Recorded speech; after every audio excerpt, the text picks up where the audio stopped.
Welcome to our presentation, The Why, What and How, Setting Up and Transforming Your School with Technology. I'm GreigTardiani from the T4L Utilisation team. And I'm Amy Phillips, a Digital Classroom Officer with the T4L Foundations team. Before we begin, I'd like to acknowledge country, the traditional custodians on the land on which we meet today. We're in the Eora Nation of the Gadigal people, and I'd like to acknowledge any elders past, present and emerging, and any Aboriginal people joining us, and constantly observe the cultures, customs and traditions of Aboriginal Australia. Thank you so much, Amy. So the agenda today is three parts. We've got the why, assessing your current school situation with digital, resetting the digital culture, planning for digital visions and goals. Then we're going to go into the what. So what's going to happen in your school environment when you're looking at change? Looking at things like the learning environment, your platforms, your devices, and what's going to happen with the teachers and students at your school. And finally, we're going to look at the how, the non-negotiables, planning, the roadmap, very important, and professional learning, probably the most important part. You would agree with that, wouldn't you, Amy? Absolutely. Excellent. So let's kick off into the why. So a lot of the times when we come to schools, Greg, they're looking for a place where they can start to transform pedagogy and transform practice at their school. And when we look at schools and how they're moving along that innovation journey, it's really important to start at this critical stage, which is looking at the why. Yep. And I think without exploring the why within your school, it's really hard to have a staff buy-in. Very, very much so. And you've got the two options. You've got new schools that are starting up and you've got current schools. How do we change those? We're going to get into that a little bit later, aren't we? Absolutely. So there are three elements that we think are essential to starting your transformation journey within innovation. It's looking at teaching and how you can support your teachers to be truly innovative. It's looking at learning and making sure our students are at the core of everything that we do. And then obviously all those aspects that come along with the environment and how we can change things like the physical and virtual learning environment to support those two things in place. And it doesn't require a huge change, does it really? No, not at all. That's the thing I think scares people off. Excellent. So let's get into the teaching side of it. And you've got some research as well, haven't you? Cool. So when we start off with schools, I think it's really important to start looking at a why, like we said. And the why starts with research. It's not simply as yourself or me coming into a school telling you that you need to change. Yeah. It's because we're looking at a lot of those future aspects that are going to impact our students and their learning. So we like to start with why. We do a lot of research here at T4L, even in our own programs, but we look outside to look at some of the research that other people are doing as well. It's the only way to do it. So what are some examples in here that you could point out for us? So I pumped up a few of the resources that I've pulled from different places where I think schools can start. Obviously, we know a lot about the Melbourne Declaration, which is now changed to the Alice Springs Declaration, that still focuses on evolving that student-centered learning, making sure our students are critical thinkers, creative, collaborative learners that are, impactful citizens as they go forward from school to university to workplace. They're the most important clients, aren't they? Yeah, and it's sometimes really hard in schools to think about how you can embed all of those practices, and we'll go through pedagogy and how you can do that. Really but good. I think it's essential you understand where we're coming from in this kind of impactful stage of how you're going to put this into place. I put up two of our models that we look at in terms of things like Google, Apple and Microsoft. Yep. All each do their own research around innovation and what looks really good in a student learning environment. You can see up there the leadership book in the Innovation in Schools series, all downloadable on iPad. You can grab it on your iBooks. Has some really fantastic research that unpacks some of those impactful changes that happen in schools and how you can go about doing it. I love looking at the Google Trends reports. I think because they're really contextual to where you are.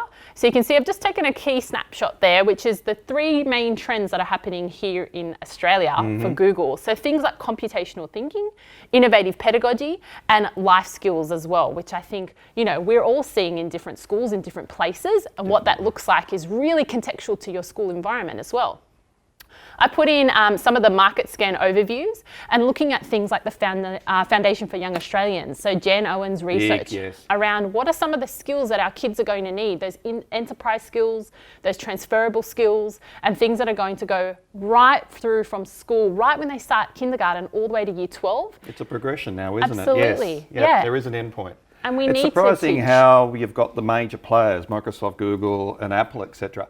They're really concentrating on the educational side of things and the relevance rather than here's some tools and play with them, which is what we've been used to for years. It has changed remarkably, hasn't it? Most definitely. I think we're starting to look at how research is looking to investigate more in how we're starting to shape pedagogy around these impactful pieces of research in schools. It's giving answers to that why technology in a learning environment, yes. Most definitely. And like I said, I think that some of those researched pieces have to be contextualised for your school setting as well. So understanding, if you're a rural remote school, what agriculture and things like AI are going to do in your setting, and what I guess you can do for your kids compared to what our students in metro schools might be experiencing.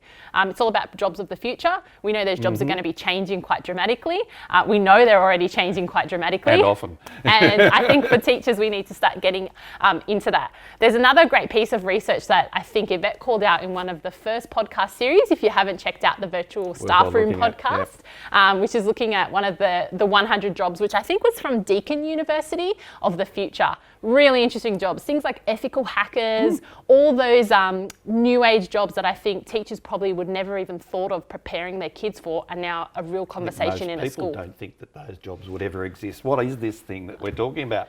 And there's lots of jobs that we haven't even thought of now that will keep coming up, won't they? Yeah, especially when we talk about AI. I know you do a lot around AI and what that's going to look like, because that might even change the way you teach in the classroom if we start getting some of our awesome technology and innovation pieces working in classrooms It's to going to be a support really teaching. interesting space, isn't it? But we've got security issues that we've got to work out there.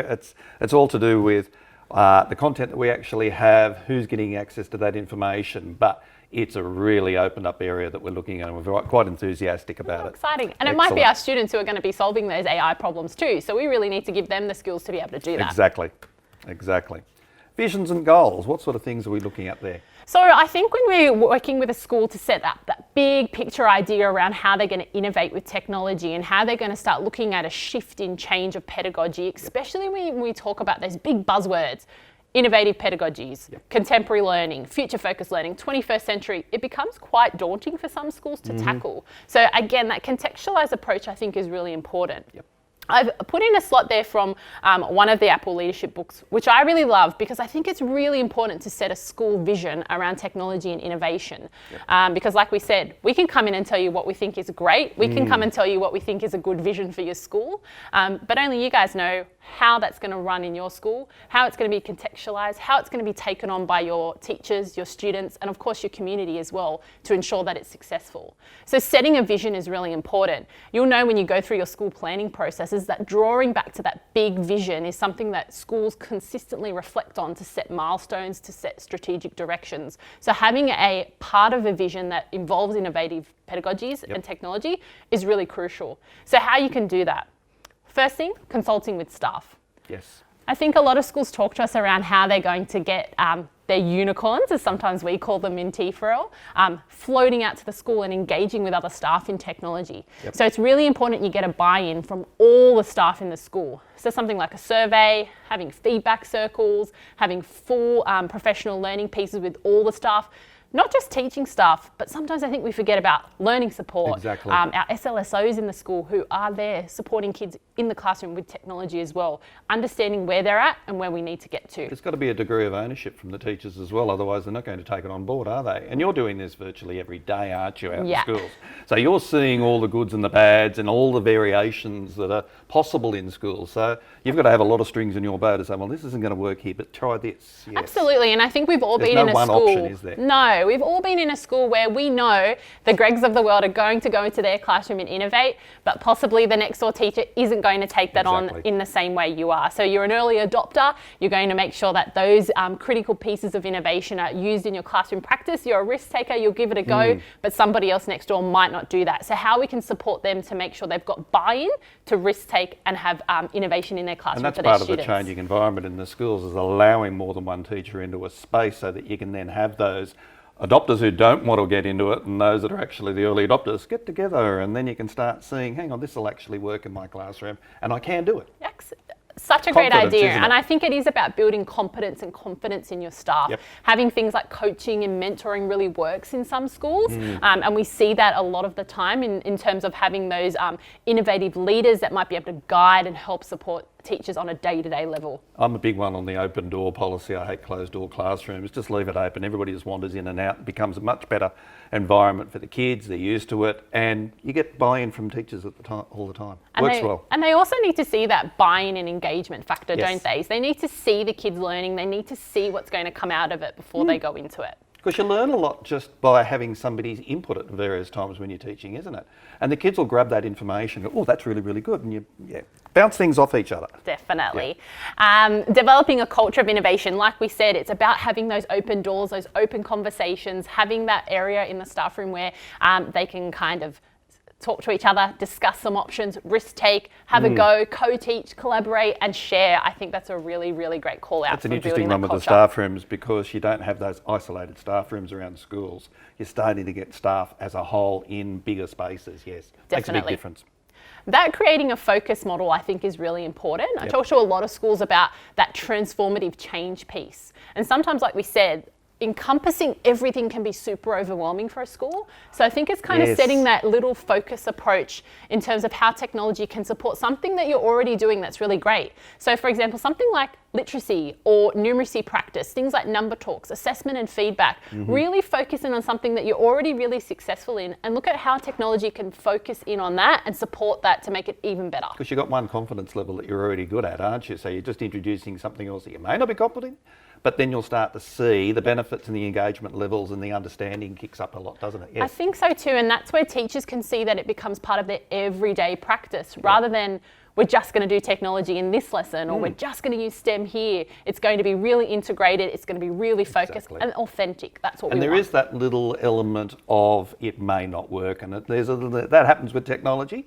But if you've got the grounding of the core that you're working on, if the technology falls over, you can just go back to normal teaching for a little bit. Definitely. And hopefully next time it'll work. But keep trying. Yeah, I think that's a really good attitude to adopt.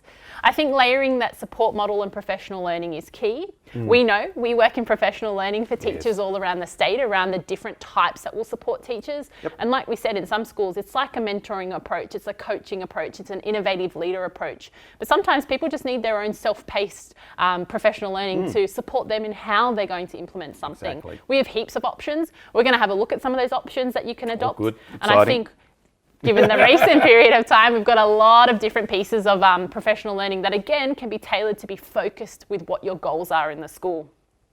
And I think the final piece is setting non-negotiables in technology. I love that idea of non-negotiables. I think setting a benchmark of what you expect makes the high achievement level for students. It's about high engagement.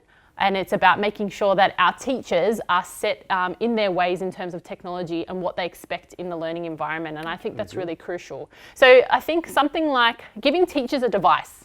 We know that's a really important piece in the technology planning, but how do we expect them to use it? And a reasonable quality of device as well. Yeah, I know that a lot of schools give their teachers what's left in the storeroom after times. Give your teachers a decent quality piece of technology, because that will make their introduction and integration of the technology so much easier. Absolutely. And I think if Principal Greg invests in the technology for me as a teacher to use, there are some non-negotiables and expectations I would have on my teachers as well. Definitely. Are you using it for your collaborative planning? Are you bringing it to meetings? Are you, if you've given us an iPad, are you using it for that ongoing assessment piece in the classroom? Or is it just kind of sitting in a shelf in your classroom, never being used? Exactly, and develop that collaboration between teachers in stages or subject areas as well, so that you're not an island by yourself in a classroom. And this is the big difference I think technology is actually allowed for, is we now have the option with all the Google Classroom and the Teams and everything else. They're collaborative tools that you can use as a staff as well, to be able to do your programs and everything else, but to actually share programs and learning units. Absolutely. Makes it so much easier. Oh, so much easier. Gone are the days of those massive folders where you had to I hated them. or losing a USB. We've got cloud storage, we've got heaps of options for teachers to be collaborative, and we can go through a couple of those platforms we could get started in schools as well. So engagement, outcomes, knowledge, we've got a few points in here. Can you elaborate on those for me, please? Yeah, so we think, again, it's about drawing in that buy-in. So we need to make sure that we've got the outcomes mapped and that it's supporting curriculum. Like we said, we often go into schools sometimes where technology is that one-off. It's in RFF. It's something that teachers might tack on. Subjects, yes. Rather than being integrated into everyday things that teachers are doing already. English, maths, history. There are so many exciting tools that can support the learning that's already happening in the classroom. And if you look through your outcomes, you'll probably find in every single case, I always say this, there's an outcome that you can hit with technology in every single subject. And we know that it's going to increase student engagement. Hugely, hugely, hugely. Kids want to play with toys. Big people want to play with toys. You do too. So they're the sorts of things. Toys are the best way to learn. Absolutely. Best educational tools on the planet. And we know that hands-on learning is going to really support, coming from someone who's taught in early stage one, working with a lot of Indigenous kids, we know that hands-on learning is really critical for their understanding and unpacking some of those access to outcomes. And that deep understanding is what you get because it's that hands-on approach, that kinesthetic touching makes a big, big difference to just pour it in and it's information. Yeah, that chalk and talk method. Doesn't work nearly as well. Yeah, good. We know that technology is going to support across those general capabilities. It is one, of course, but we know in things like literacy and numeracy and in supporting things like attendance and attainment, some of those priority areas, it's really key. We know that there have been some successful pilots and programs here in T4L where we know kids are coming to school because technology is there to support their learning. And that's happened a lot in our rural schools where their attendance has been really bad. The technology has actually drawn them to the school and kept the attendance rates up. So it's really, really good. Accessibility is another area that we've done a lot of work with. What sort of things does it help in there? I think people often forget how much technology can support access to learning. So even things that are built into devices like iPads or even into things like Immersive Reader using some of those Microsoft tools changes the way students engage with the learning. And being able to turn on a tool that supports their learning is something that's really going to be a light bulb moment in the classroom for students. I think it's such a beautiful moment to watch and see. I know you guys have worked on a lot of pieces around telerobots and building things with 3D printers to make sure that all this technology can support those different students and their different learning needs. And it's not necessarily the kids that have got learning difficulties with disabilities, etc. It's mainstream kids that benefit from a lot of these tools as well. So it's a strange little thing that sort of trickles down. You think, hang on, that's amazing. I know that you've got Office Lens that has the immersive reader to be able to just make sure that you can take a photo of a sign and it'll read it out to you. And so this is encouraging using the mobile tools that kids have got in their pockets to be able to help their literacy and numeracy. And like you said, it is about our kids in our mainstream classes. 80% of our kids that require additional learning support are sitting in mainstream, but not just those students, kids who come from EALD backgrounds who are learning the language. I know one of my first teaching appointments was in an area where a lot of kids didn't speak English as their first language. How great to have technology to be able to communicate in the classroom. The translators and everything else that are available to them because the kids have actually got access to it. You as a teacher don't have to know everything all the time. They could be using it just to get their literacy levels up in their English. Absolutely. Exactly. Makes it so much easier then for the teacher as well. Excellent. Fantastic. So we're going to move now on to the what part of it. Hopefully our why has covered been reasonably well there. So learning spaces are an interesting one. We've both had quite a lot to do with learning spaces over the last few years. Learning spaces are big. You're heavily involved with foundations and tying that in with new builds, but now you're actually moving into every build across Australia and how you, or New South Wales, we'll keep it there, but across how you would actually get your general learning spaces and home bases, how do you make them into something that is a lot more engaging for the kids? Yeah, it's a really interesting piece of work to be a part of. We know that schools infrastructure in New South Wales has sent a lot of money towards improving the infrastructure in schools and building new schools to accommodate the growing population in New South Wales. So we're seeing these beautiful new learning spaces pop up all around New South Wales. Yes. Beautiful spaces to work in, really open, extremely collaborative. They almost force teachers to come together and team teach and co-teach in a way. Which can be a little scary at times, don't it? Absolutely, Yes. yeah. So hopefully... I think most that get into it and get engaged with it straight away and find the benefits far outweigh the possible anxiety that they may have. Most definitely. We're seeing a lot of teachers experiment with the way and shape of the room as well. So often when we think about 4 walls of a classroom, there was always a central space in the classroom, but using a lot of the theories around different spaces and how we use that space, a lot of teachers are looking at furniture, for example, that supports learning needs or the modes of learning in the classroom. So it might not just be getting kids to sit and face the front and then go to a desk. It might be looking at how students learn and how the furniture in the classroom can support support that learning. That doesn't have to just happen in a new build. We know there are schools all around New South Wales investing in changing this practice in the classroom. Introducing some colour, and a lot of times just getting rid of a lot of your furniture actually is the way to go. Give your kids some space. Floors are brilliant pieces of furniture, and so this is the sort of thing that schools are looking at and embracing and becoming familiar or a little bit more, where are they? Acceptable of being able to have those spaces and the change that's there. Absolutely. Flexibility is the big thing, isn't it? And that is, isn't it? That being flexible and making sure that furniture can really support students, not just how you think they want to learn, I think is a really and the space key. needs to be able to evolve during the day, doesn't it? Yes. Yep. And like we said, that's supported by some of the modes of learning, school learning environments and change. Another directorate we work pretty closely with in some of these schools, and a lot of the schools around New South Wales as well, do a lot of research around how these learning modes support learning in the classroom. So we need to make sure that, I guess, how the classroom is shaped physically supports what's happening in the pedagogy as well. Exactly. And the teacher may not know what that learning mode is as a title or a heading. They're already probably doing it.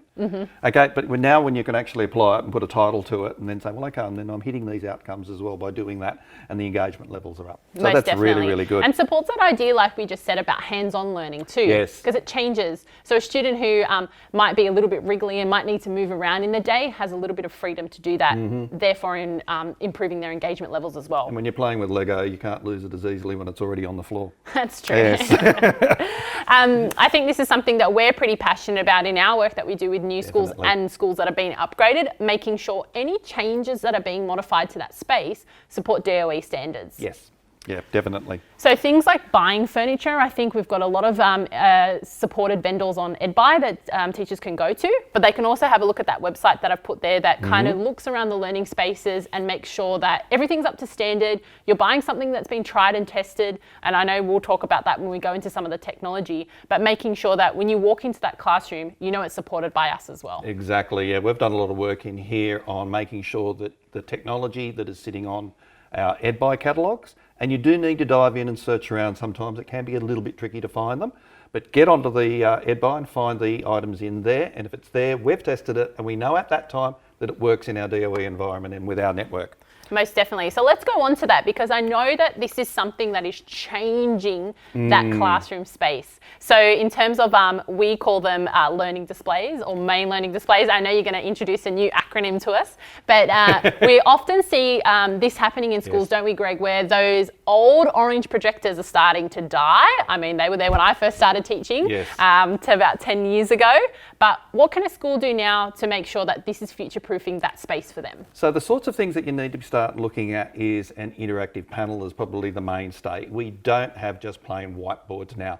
Though I do agree with the idea, I like an interactive panel and with whiteboards. There are times where you've got to write things up that needs to stay there. So don't get rid of your whiteboards entirely. The interactive panel can also be a whiteboard as well. There's lots of little apps on them that allow you to actually have them either built into the panel themselves, or for the models that we're working at, we've got MoCals, which is mobile computers on wheels. They're small devices, 55-inch screens, and they are really portable, really easy to move around, and pretty much designed to encourage project-based learning, group collaboration. They'll also sort of work nicely in a small breakout space as well. At 55-inch size is really, really good. And then you go into the main learning displays, MLDs, and they're 65 inches and up right through to, I think we've got one at 98 inches. I don't know a school that's bought one of those yet. I do say in that area that the 75 is probably, that's that little sweet spot. That's that little Goldilocks size. Yeah. It's not too big, not too small, just right. So it's really good. What we've done with those is you have them in especially the main learning displays. They're the most popular. We can have them fixed to a wall. Primary schools, make sure that they're height adjustable. I love that idea. Because you need to have that. We've had so many instances where they've been fixed and then it changes. Yeah. It's kindy one year, it's year 6 the next. But even so that you can just move it up and down. The kids love playing on them for a start. Yeah. That's the main thing. Give them some little maths exercises or and matching. I think it's great because a lot of our boards have different touch points. So we can actually have kind of 3 or 4 kids up at the board at once. Practicing their sight words or their spelling and things like that at a height that suits them too. Exactly. So we've got a standard now, it's 20 touch points is the minimum. So amazing. That's heaps. So they can have little fingers going everywhere at the same time. The other things which are really interesting, we've added to, when I was building these up, I've added a webcam. Now, some people think that's a little bit strange, but what you now have is a connected classroom in every classroom if you go this way. I do know that a lot of schools with COVID when it came in went out and bought, you could not buy a webcam. They just went out because we realised we needed to be able to have that capability. It goes further than that though as well, because it allows you then now, you've got a kid that's sick, they can actually dial in. That's amazing, isn't it? I don't know why we still use the word dial in, because you really don't dial in. They can come in on the internet, but it still makes sense. Everybody knows what I'm talking about. Yeah. But they can actually come into your classroom and they can feel part of the class even if they're sick. Yeah. If it's a long-term sickness, it really comes to the fore. And the other thing that we do have in there is we do have a little mini PC that sits on the back of them. That's from HP, Dell and Acer are the three vendors in there. And that'll gives us the full capability of supporting all the T4L suite of applications. And it allows you to also then go to the next stage. You can screen share through this particular item. So I love you screen can sharing. have a laptop and be wandering around the classroom and your laptop screen is showing up on the main board. So you can have that real flexibility, working with a group of kids or one kid, but still having the rest of the class on task with what you're showing up on the main screen. I love screen sharing. We know lots of schools are experimenting with it at Yes. the moment. I've seen a beautiful example of maths, which is sometimes maths teachers are the hardest to kind of change. Yes. But taking, their iPad or their Surface Pro, taking a photo of student work, showing it up on the board and actually annotating using a stylus or an Apple Pen Exactly. to work out the problem. And that's such an innovative way of teaching because you're not facing that board, you're not with your back to the classroom, you're actually out with the students and kind of showing real authentic examples as you're working through with the technology. Exactly. Some of you may be asking the question, but why have it interactive if you're going to screen share? I argue the point that when I know as a teacher, I've been there for a very long time, is that when I get up near the front of the room, I actually want to go into that old sort of chalk and talk mode of being able to actually interact with it. You've got that capability. Even though it's your laptop, you can still interact with the main board. So the interactivity allows you to annotate over the top of it, still work with it, and that's a more natural way of flow of the way you teach and learn with the kids. And you can actually get the kids to actually share their screens up. So rather than having to take a photo, which is one way of doing it, you can say, well, Johnny, Mary, whatever, can you show your screen and talk about what you did with this particular project and how you came up with the solutions? And I think even being primary trained myself, it really does support that modelled, guided, independent approach to learning. So, you are modelling still up there with your explicit lessons on the board. You're going down to a guided with a small group, can still use the boards or the devices, and then you can showcase that independent work as you flow through the lesson as well. So I think it works right from K to 12. It does, it very much does. So now let's look at the learning platforms that are available, staff communication, staff collaboration. What sort of tools have we got there that really enhance that? Well, I think this is part of those non-negotiables. And sometimes we have a conversation with a school that they've got a huge range of tools they're using to communicate. Do you send an email? Do you put a central message up? Do you put a Teams message up? There are so many ways. They've got WhatsApp chat groups. They've got everything going on. We all hate email, don't we? Yes. All right. Okay. So what are the main tools that we could probably look at? And there might be more, but I'll go to. I think one of the things that we're seeing lots of schools take up is the use of Microsoft Teams. Yep. We know that Microsoft has spent a lot of time investing and looking at different ways that schools can set up that platform as a way of communication, which I think is really great. They are looking at making sure things like if your executive want to lock down a channel with some information that might be, private or sensitive to the rest of the school, it can be locked down, but they can also set up faculty teams and channels. Same with grades, so that collaborative mode of practice can continuously happen in the school. Exactly. You've got the same sort of control that you used to have when you just had your file server and where those files used to sit. The positive you've got now is I can access it anytime, anywhere that I've got an internet connection, can't I? And that's the big thing that I've found has made a huge, huge change. I can isolate it and put a particular no look or read only, etc. on that for a particular group of people, but I can get it whenever I need to, and it's safe and secure. That's the big thing. So Teams is a big one. I'm very much within faculties, but can also be used for classroom.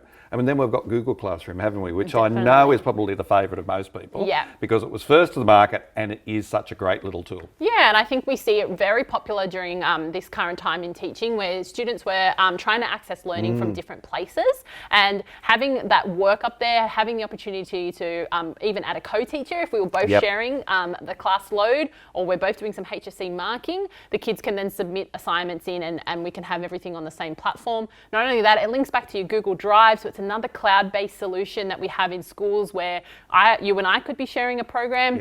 we can be adapting that program, we can be changing, we can add comments, and we can keep that all trackable within our, obviously our You platform. can have a whole stage or a whole subject area and everyone's on that same team and all the teachers have got access to it as well as the kids so that they can actually post their assignments. And the big one I think that is most important with this is the possibility of giving meaningful feedback to the kids. Oh yeah. Big one that, and that's also good for us as well. Yeah, absolutely. We want good feedback, don't we? So the feedback is a Definitely. big one. Another tool which I know is used in a lot of schools is OneNote, and with the feedback, be it audio, talking, and being able to actually get feedback, and then have groups created very, very easily within those OneNotes for kids to be able to do group work is a really good tool as well, isn't it? Yeah, and you can add stickers and all those sorts of things on there It's that amazing, I know as amazing primary tool. teachers we love to add. But I think, again, it brings together that collaborative piece that can either be teacher to teacher, teacher to student, or student to student, which I think is really important. Yes. So those are a couple of the tools that we've been experimenting with, and we know schools are experimenting with.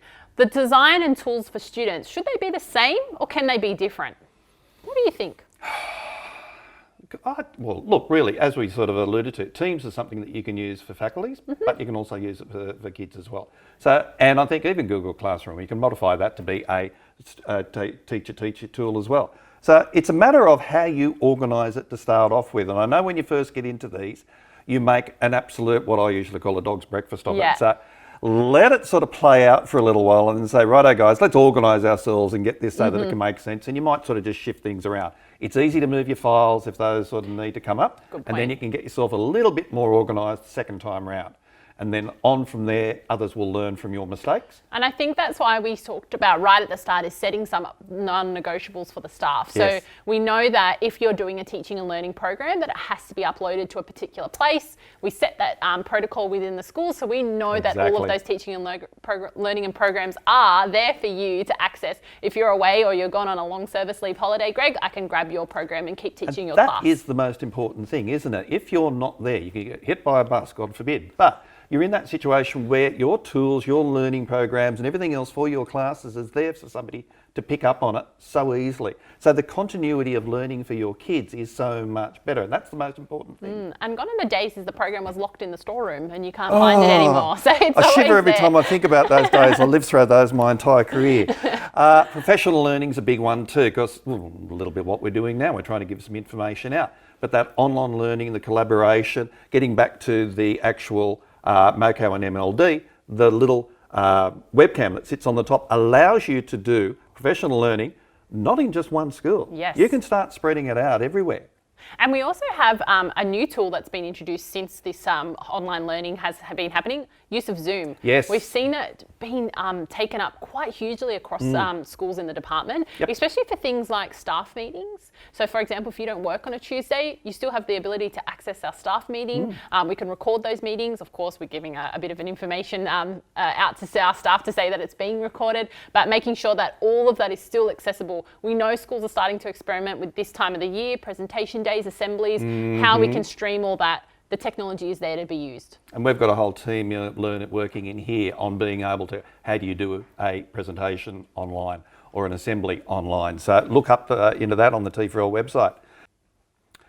So I mean, now let's look at learning devices, and there are a huge number available to us now. We've got HP, Dell and Acer available to us now on contract to buy our devices. And all the devices sitting on the slide that you're able to see behind us are available, and you can get them through the T4L catalogue. There's also, you will notice, some Apple devices on there, and there are also some Microsoft devices in the Surface line. So there's a lot of devices and choices. And probably the biggest question, or the most often asked questions that I know both of us get, what device do I put into my school? What do I give my kids? What do I give my staff, etc.? It's a loaded question. I know myself, and most of you would know I'm a big Windows user. You're a big Apple user, so we sit on both sides of the camp. Yet I think we probably use a lot of the same tools. Absolutely. Even though we're using slightly different devices when it really comes down to it. And I think that's why we did start with the why, moved into platforms and then devices, because we don't want the device to dictate how we're going to do our teaching and learning. That's the way we used to do it, wasn't it? Absolutely. Yes. We want to make sure all the options are up for us, and all the devices we know have been tested here to make sure it supports all of the tools that we have that we want to encourage. Exactly. Well, of those particular devices now, and I know that I'm getting around, I've actually got a Windows laptop in my bag when I'm doing all my roadshows. there's a Mac in there, there's an iPad, and there's a Chromebook sitting in my bag, and it weighs a lot. But the big thing is that I will pull out whatever it is that I need to actually complete the task. Having said that, I can do 99% of it, or with one at most times either. And it could be any of those 4 main platforms that we work with. So I've got a big thing about when I talk to schools is don't stick with one platform. Don't go with one platform only. Mix it up. Give your kids the opportunity to just walk up and pick up an iPad at some point in time, or a Windows device, or a Chromebook. Give them options. I probably wouldn't go that way to kick off. And you'll probably have a bit of a buy-in on that as to the way you work it out. Keep it small, but then allow for the expansion. It might move through the grades in the primary sector as well. You might have iPads and then move on a few more devices and expand the range. But give the tool, let the tool actually work with, especially the technology. And we're going to get on to STEM.T4L and all the technology integration in a minute. That really enhances the learning and education and the engagement of your kids, isn't it? Yeah, and I think that's what comes first, doesn't it? That kind of central point is student learning. So how we're going to support student learning, like you said, we probably wouldn't go 4 different devices to start off with. We don't want to overwhelm our teachers. It's a stack of professional learning they would need to do. But the consistent part of that is that platform, isn't it? So if we collaborate on Teams, for example, and I'm an iPad user, like you said, you're a Windows user, we know we can still collaborate over that platform no matter what device. And I love the point draw out of the fact that, you know, our students need access to all those tools. Sometimes, you know, where we find a school that might be using one tool can kind of limit some of their students when they move out to a university platform that might be different, a job platform that might be very different. We want to make sure that their knowledge is applied. And I know that in a lot of schools, I talk to teachers that don't just use Google Classroom with their devices. Then don't just use Teams. They'll use Teams with a couple of classes, they'll use Classroom with another. So they vary, and some of their classes they use both. Just because something's slightly better with one or the other, or it's just the way it happened and I just go with the flow. So that ability to be flexible makes a big, big difference. And as you said there, all of these tools are now available online. I think that has been the big, big change to the way that we've been able to work. We've got all the Office 365 tools available online. We've got all the Google tools available online. And in fact, most of the Adobe type products are up sitting there as apps now as well. So you can't do very much. Well, you can do virtually anything you want to with any device, anytime, really, can't you? Absolutely. And so, Greg, if a school wanted to invest in a new, I guess, series of devices, where's the best place for them to go to purchase these devices? Jump onto the T4L site, have a look at the T4L catalogue. There is a website that has just got all of these. This is where I got the images from. Downloaded them all there. It also ties in with your T4L allocation points that happens towards the end of each year. And they're the devices you get to choose. So when you're going through, as Amy just said, look at what you're trying to achieve with your kids before choosing a platform and try and mix it up a little bit. And also consider the fact that you can't get these on discretionary purchases as well, and for your staff. And I would always go for something reasonably good for your staff. They need something that's quick. You don't want to be sitting there as a staff member waiting for your computers to boot up. Absolutely. So get something that is going to start, has a bit of power. The big plus with that, it's going to last them a lot longer. And we also know that if the school is buying off EdBuy or something that we've supported, we can provide the support for that as well. That's the big one, isn't it? Yeah, the support there is available. And for all the stuff that we've been talking about, MOCALs, MLDs, these STEM.T4L tools, they're all supportable. We can actually help you. And that is probably the most important thing. Excellent. So let's get into STEM, because I know a lot of schools are in a situation where they might have borrowed a STEM kit, or they're starting to look at STEM or kind of furthering their knowledge with STEM. Where can they go to buy some STEM equipment that's going to be supported, that's going to have a support mechanism for professional learning for them, that's going to be tried and tested? What can they do to do that? Again, EdBuy is the place to go. Get onto the learning support page for the STEM.T4L page. There's a link to it on this particular slide there. Have a look at all the different kits. Now, they are not the definitive tools that you use. There are huge numbers. What we really looked for at when we were developing the STEM.T4L program was, here are the basic tools to get you started. There are learning units that tie in with it so that you are not out there, well, I've got something, how do I use it? That's the worst thing for a teacher. You need to go, well, I've got a learning unit here and I can tie that. It works with my guy and it ties in with this particular, I can hit these outcomes. I've got it covered. It's really covered. And then we've also got within that library the ability for teachers to start submitting their learning units. So it's a growing little area of resources for you as a teacher to enhance the learning for your kids. Now, when you get onto the STEM.T4L kits, and I would advise get onto the kits and borrow them. There's only a few schools who haven't at the moment. Yeah. It's really, really small, which is amazing. But borrow those kits, have them for a term or two, and play with your kids. Look at the learning units, integrate them into your learning, and see the benefits in those engagement levels. You can then make a qualified decision on your purchasing, which is what you've never been able to do before. You've been thrown out there and said, oh, here's some tech, but does it work in our environment? And that is probably the biggest thing. We've tested it and got it working in here. We've got all the networks so that we can make sure that these tools do work for you. If they stop working, we know where to go to be able to get whatever it is that has changed back and working, and we can usually get that done reasonably quickly. It's one of the major things, the major changes with ITD at the moment is that ability to be flexible and make changes a lot faster than we've done in the past. And I think that's a really great point, Greg, around that integration aspect. We don't want a school to go out and spend a big chunk of money on something that, one, is not supported, or two, collects dust. And then sits in a cupboard. in a storage. That integration piece is critical.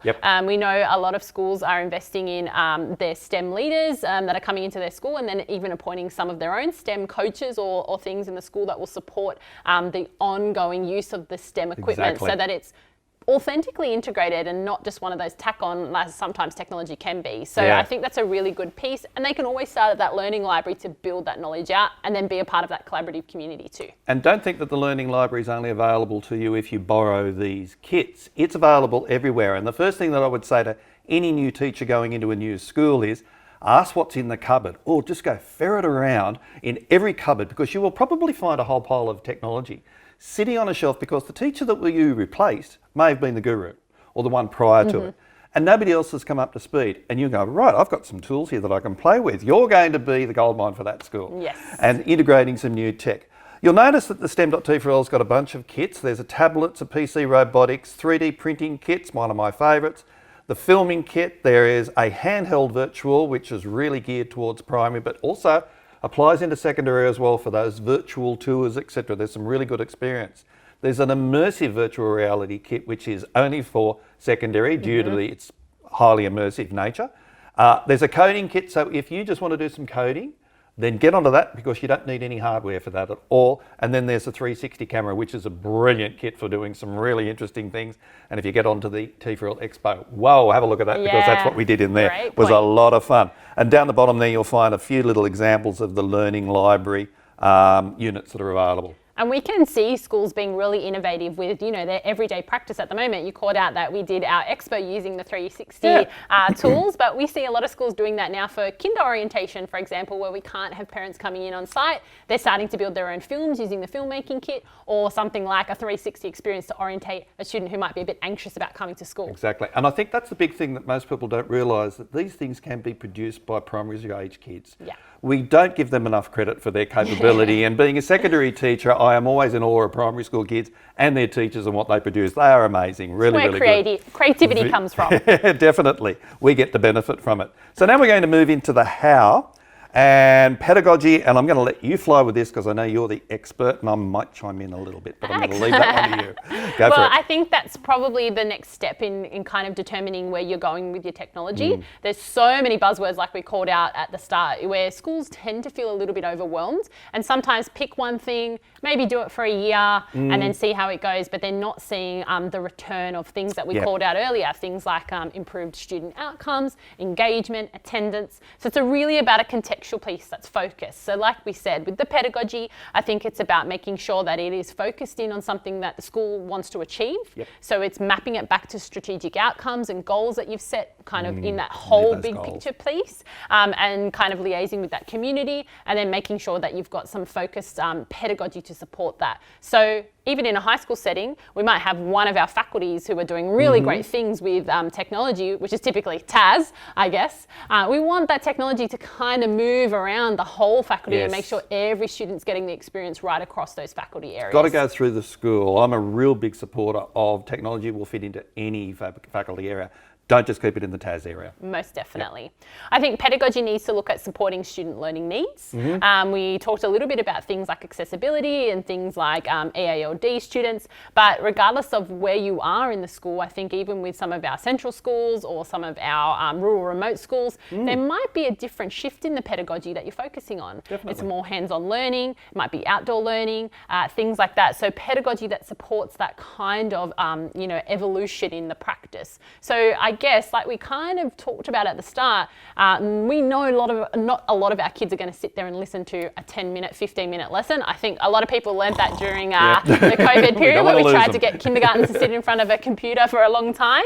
But we know that the supporting the learning needs is where we need to aim our pedagogy at. And making clever decisions about that is really important. So we want to make sure, again, that the technology isn't tacked on. It's there to support learning needs and learning achievement. Learning design to support the school community and strategic directions. Like we said, we want to make sure that if we're looking at a big picture piece in this, those strategic directions are really impacted upon, because that's where we're going to make some decisions around where our funding is going towards devices or STEM equipment or things like that. And it's going to be consistently drawn upon throughout that 3-year planning cycle. The professional learning is going to keep supporting that. And again, we know it's not $20,000 that's sitting in a cupboard not being used. And that community involvement's a big one as well. Use your webcam for that community involvement. Great idea. Yes. I think that Zoom staff meetings and Yep. Zoom P&C meetings have been really... just DOE. Yeah, supports teacher understanding and implementation, and I think that's where we're going to hit next with the professional learning, something that needs to be kind of unpacked a lot and kind of scaffolded and almost differentiated in a way. I know some really great examples of where schools are differentiating professional learning for teachers rather than kind of doing a whole big staff piece and losing different staff who are on different journeys with the pedagogy, but it's kind of unpacking where a teacher needs to be. So I think differentiated learning is a great way to do that. We know there's lots of pedagogy that supports those critical thinkers, those creative thinkers, those collaborative pieces, is stemming that curiosity in students. A lot of schools are experimenting with things like inquiry-based learning, project-based learning, design think theories, all those sorts of things. But again, it's kind of where sometimes schools are grabbing onto that, they're touching on that surface part, but they're not kind of investing in that. So I think it's about kind of looking into that, a deep understanding of it, making sure you've got your champions who are kind of piloting in the school, seeing some student outcomes, measuring some of that data, and making sure that it can be, I guess, holistically implemented across the school.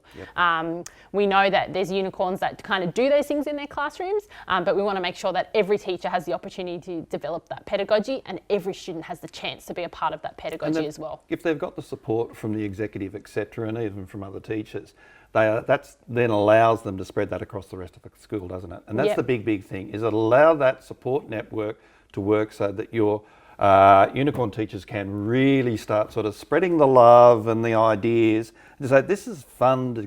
When you come to work and it's fun, you then have realised that that's why I chose to be a teacher and I have a ball doing it, and that's the one reason that just works. So get that different modes of learning out there, that differentiation. It was interesting you were talking about. We don't just think of it as differentiating for the kids. We've got to differentiate for our staff as well. Absolutely. And I think our curriculum really supports some of these new pedagogies, or not so new pedagogies, but new to your school maybe as well, where students and teachers can kind of start at that level that's very beginner, that's very focused, that can be supported and scaffolded in the school, right down to something that's really open. It's a redefinition of technology. It's a redefinition of framing learning in the classroom and getting our kids to be empowered learners as well. Excellent. All some professional support, we've got some good ones in there. One that's dear and near to me is the old Yammer Hotspots. We've got a small following that's happening on Monday afternoons at 3:30. Come and see that. But Yammer itself is the tool to actually have a look at. One of the things that we get on that particular show is the support and the quickness of response is the one thing I don't think a lot of teachers that think it's only for the technology nerds. It's way more than that. You can get in and you will find that they're actually the English and the HISI faculties and all of those very specific faculties looking for information that's not technology based. It's pedagogical based. It's everything that they're after.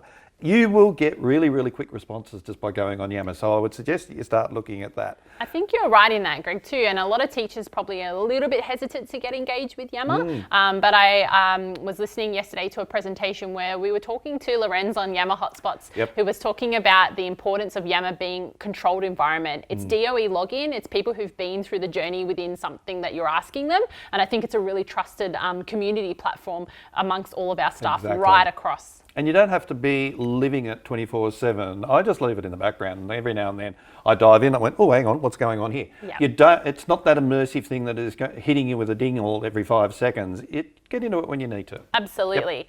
So one of the things we just spoke about was differentiated professional learning. So a lot of the time we get asked to come out to schools and present on professional learning, but we know we're probably hitting a mark of, a few teachers that we might be able to touch on with a couple of different tools, but they're not getting that whole picture because they're not ready yet. They just want to dip their toes in and start that journey. And I think this is a really great resource to kind of be a part of, is if you jump onto the T4L Professional Learning website, we have scaffolded approaches to professional learning. So right from Microsoft, Google, Adobe, Apple, we have all those tools from a beginner user to an intermediate user to an advanced user, plus a school leadership part as well.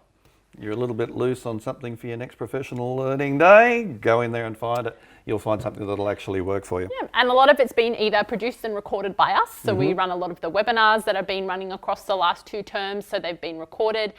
Some of them are really focused content. So things like literacy, numeracy, STEM focuses, using those tools as well. But they also kind of link you to some of the other external resources that can really drive that differentiated professional learning. Exactly. I've thrown in there the teaching and learning resources on the T4L website because that is where we can kind of break down that student level of resourcing. So things like STEM Sesh, Everyone's an Author, our other great student filmmaker courses all up there. So They're it's something that, it's such a fabulous resource to explore with your kids.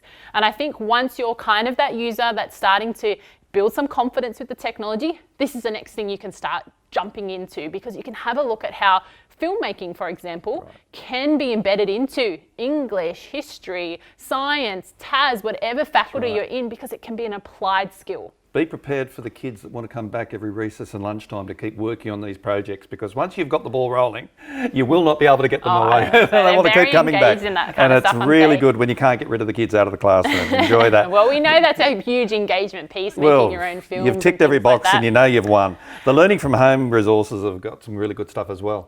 Yeah, I think it's really important to call back on some of the stuff that's been produced this year. There is a stack of resources out still, there. isn't it? Absolutely, because like we said, we have kind of differentiated approaches to some of the tools, the devices, accessibility options across those platforms that we promote within our schools. So for example, if I'm a school that's made a decision around, we want to start using Teams, we can go into a Teams presentation that kind of shows us how to set up a team, how to set up channels, how to set it up for our staff. Then I might go into one to support students. Same with things like iPad. If I want to change the practice of iPad in the classroom, I just don't want it to be a tablet sitting on a table for kids. So much more. I might go into something like creativity for iPad, where I can have a look at how some of the tools on iPad can support, again, across the curriculum, not just one touch and tap sort of And you've also activity. got the resources sitting on the Apple, Microsoft, the Google websites as well. There's a myriad of resources available for how to get the best out of your devices and your kids. Yeah, we absolutely encourage a lot of our teachers to grow across those vendor support mechanisms. I think we kind of, again, go back to what the school wants to drive. We want to make sure that the school feels supported, because it can be really overwhelming, Greg, for especially a new teacher or a teacher who maybe is, kind of further along in their career, that's a little bit hesitant to use technology. But there are some great support from things like Apple Teacher, the Google Innovative program, the Microsoft collaborative community, where they can get support. I know, for example, things like Minecraft, a lot of teachers are starting to experiment with. If they go to that Minecraft collaborative community, they can grab some of the resources that teachers have made and used. It's an amazing tool, isn't it, Minecraft, and with the learning resources that are available. Brilliant. Don't think it's a game. It's a brilliant learning tool. Excellent. All right, so that almost does us, but we now have got some time for a Q&A, have we? Yeah, absolutely. Excellent. So you can jump onto the Q&A for us. I know there'll be a lot of questions that people can ask us about, maybe something that's specific to their school, or where to start, or where to grab some of those resources from, or how to collate those resources for their staff. Yep. So if you've got I know on iPhone it works really well. QR code sitting up in the corner here, sort of bring up your camera and turn it into barcode mode. Scan that in or dive in onto the websites there. And of course, down the bottom, we've got the Education New South Wales website posted there. So dive in and have a look at those areas. I hope what we've done today and had our bit of a chat, we've had a really good conversation, haven't we? Absolutely. Very, very good. Let's hope somebody's listening. I think it's really important that teachers understand there is so much support out there for them. Yep. We've run over a couple of those resources for professional learning, but I think it's really about making sure, one, it's differentiated, it's scaffolded for your staff, and it really links back to that big picture vision that you've set for your school right at the start. You made that point just a little while ago about the idea if you're a first year out teacher, there's resources available for you. And I know that any first year out teachers in the past 10 years have gone, well, now how do I do this? But then conversely, you've got teachers that are very experienced still looking for how do I do this and get myself enthusiastic back in my classroom again. There's so many tools available now. This has been probably the biggest thing that I've seen as a big change. And the resources are available now for you to be able to make your classrooms engaging spaces for your kids is brilliant. Get onto all of these little links that we've put in here and with all the other webinars and enjoy your learning and teaching. Cool. Hopefully we've given you some ideas on how to transform your school or your classroom. And as Greg said, thanks for joining us today, and check out some of the other seminars that are on during EduTech. Have a great day. Thank you.